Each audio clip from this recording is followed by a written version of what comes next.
Donde los hombres necesiten tus palabras, necesiten tus ganas de vivir, donde falte la esperanza, donde todo sea. Proclamación del Santo Evangelio según San Marcos.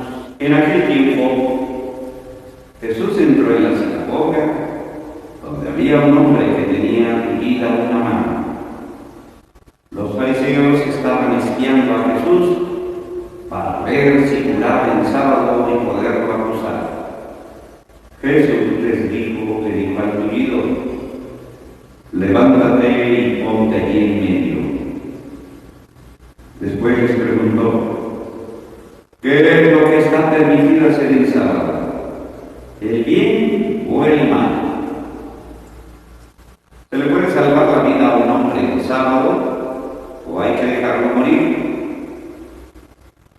Ellos se quedaron callados. Entonces, mirándolos con ira y con tristeza, porque no querían entender, le dijo al hombre: extiende tu mano. La extendió y su mano quedó sana. Entonces se fueron los fariseos y comenzaron a hacer planes con los del partido de Herodes para matar a Jesús.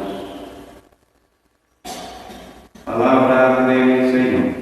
Este pasaje de la Escritura que hemos escuchado en esta carta a los Hebreos, en el capítulo 7, resalta una situación de comprender el sentido del sacerdocio. Hay que comprender que la fe de todos nosotros viene de miles y miles de años atrás, desde el tiempo de Abraham, padre de la fe. No pensemos que nuestra fe es desde que yo la concebí y que ya, desde que yo tengo fe, ya la hice. No, es una herencia. Porque la verdadera fe que queremos vivir es conforme a lo que la Sagrada Escritura está puesta. Y debemos de comprender este gran misterio que hoy nos habla. Melquisedec, el sumo y eterno sacerdote. Cristo, una de las polémicas, no pertenecía a la familia sacerdotal de Leví. Cristo viene de la tribu de Judá, y ahí es donde se habla de que ahí viene el rey David. Y todos los sacerdotes se consideraban con un sentido de herencia. Todos los sacerdotes pertenecían a la tribu y dedicados al ofrecimiento de los sacrificios, etc. Por los pecados del pueblo y por los pecados del mismo sacerdote, hacían sus sacrificios. Pues este pasaje, que es uno de los pasajes muy en el sentido de misterio del origen del sacerdocio, con este personaje llamado Melquisedec, que escuchamos qué significa, ¿sí? Rey de justicia, y el título de Salem, rey de paz. De ahí viene la actitud de la raíz de Jerusalén, ciudad de paz. Y por eso he ahí el lugar como el reino donde Dios pone el estrado de sus pies en Jerusalén, ¿sí? Y es ahí en donde Jesucristo pues da vida para la salvación de todos. Y no se menciona ni su padre ni su madre del rey, del sacerdote Melquisedec, que en el fondo vemos como pues habla de ese ofrecimiento de Abraham, que le da y lo bendice Melquisedec. Al derrotar lo bendijo y le da parte del botín, como un sentido de la 10ª parte, el diezmo de esa lucha. Y podríamos hablar que a poco desde el sentido del Antiguo Testamento, las guerras, las luchas son parte de algo bueno, si ya estamos hartos de tanta violencia. Ciertamente, pues sí, el sacerdote y el sacerdocio de cada uno de nosotros es una continua lucha, es una guerra, no precisamente con el sentido de las armas, no ciertamente con el sentido sentido de la violencia, pero sí con la responsabilidad verdaderamente de este sentido de vivir la fe, ¿sí? Creo que ahí es donde debemos tener muy en cuenta el aspecto de lo que nos habla. Cristo va a tener una lucha. El sacerdocio no es nada más un aspecto meramente de un ministerio cómodo o de un estilo de vida que optan algunos.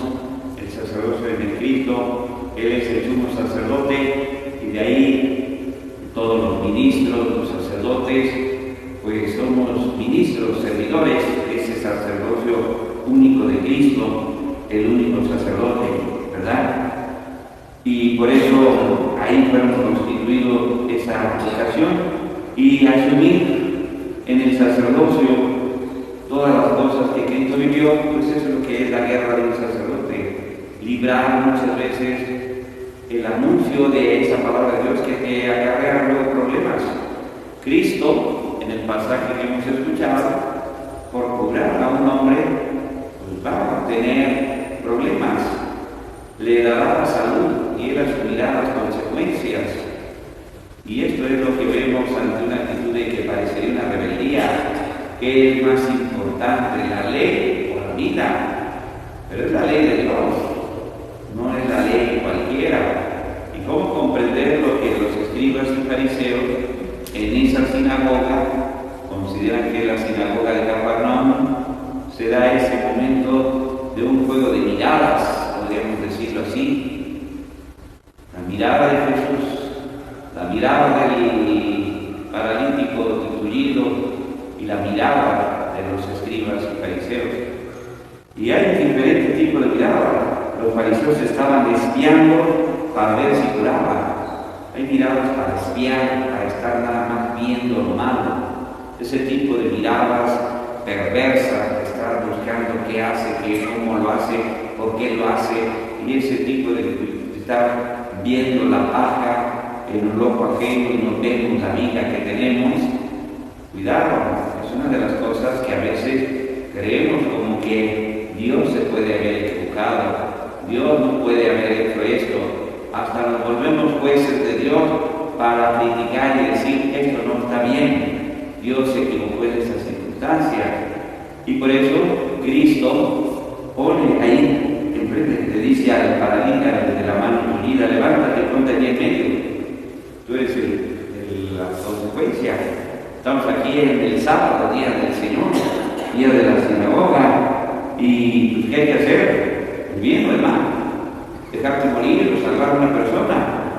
¿Qué hay que hacer?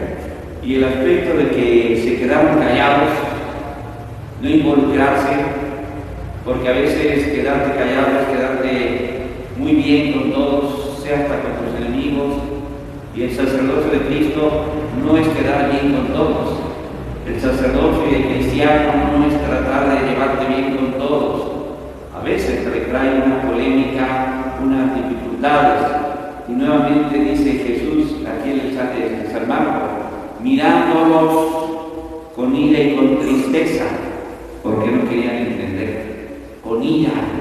Es la ira santa del Señor, no es una mirada de coraje, no es una mirada de venganza, de rabia, es una mirada de tristeza, como de decepción. Te he mostrado todo, te he dado a entender todo y no quieres ver. Y esa situación es una frustración luego muchas veces. Hoy pidámosle al Señor para que comprendamos este gran sentido de que Jesús, mirándolos con ira y con tristeza, porque no querían entender, le dice, extiende tu mano. ¿Cuál sería, aunque no viene aquí la mirada de esta persona, cuando él es el objeto de que es motivo de una sinagoga, si sí o si no? Una mirada de como que los fariseos me van a castigar, Jesús no me va a curar. Una mirada de sorpresa que cuando queda curado, él le da gracias a Dios. Yo creo que es ahí donde hoy le pedimos también a Dios que la mirada sea la mirada de Cristo. Y muchas veces en el sentido ministerio sacerdotal, veamos con la mirada de Cristo lo que implica lo divino. A veces, repito, estamos viendo defectos, que si el sacerdote esto, que si el sacerdote aquello, que si la iglesia aquello, que si el católico acá. Cuidado, eso es muy tendencioso porque nos volvemos con la mirada de los escribas y fariseos, una actitud de estar espiando para ver si es que esto pasa y estar con qué criticando. Hoy el Señor nos habla del sumo sacerdote Melquisedec, que es un sacerdocio que supera el sacerdocio de Leví, y que ahí es donde el sacerdocio de Melquisedec, que es el sacerdocio de Cristo, sumo y eterno sacerdote, ahí cada uno en su vocación, en su ministerio, muchos participamos de ese Cristo, sacerdotes, para cargar con las dolencias del pueblo.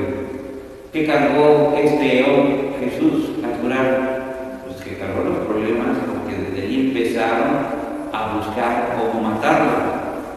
O sea, por culpa de no sintió Jesús por culpa de él, porque habla con la verdad, habla para hacer la voluntad de Dios. Y por eso es una consecuencia de aquellos poderosos que cuando denuncias, cuando haces ver que algo está mal, asumes esas consecuencias y te haces sacerdote víctima. Cristo se victimiza, se hace la víctima, no se hace la víctima en el sentido de pobrecito. Él toma la condición de ese cordero, de la víctima que va a ser sacrificado en el sentido sagrado. Y por eso ese es el aspecto del ofrecimiento. Cristo ofrece cargar los pecados de cada uno de nosotros, con tal que nosotros, volviéndonos al Señor, seamos curados y podamos alabar y bendecir a Dios toda nuestra vida. Que así sea. Necesite tus ganas de vivir.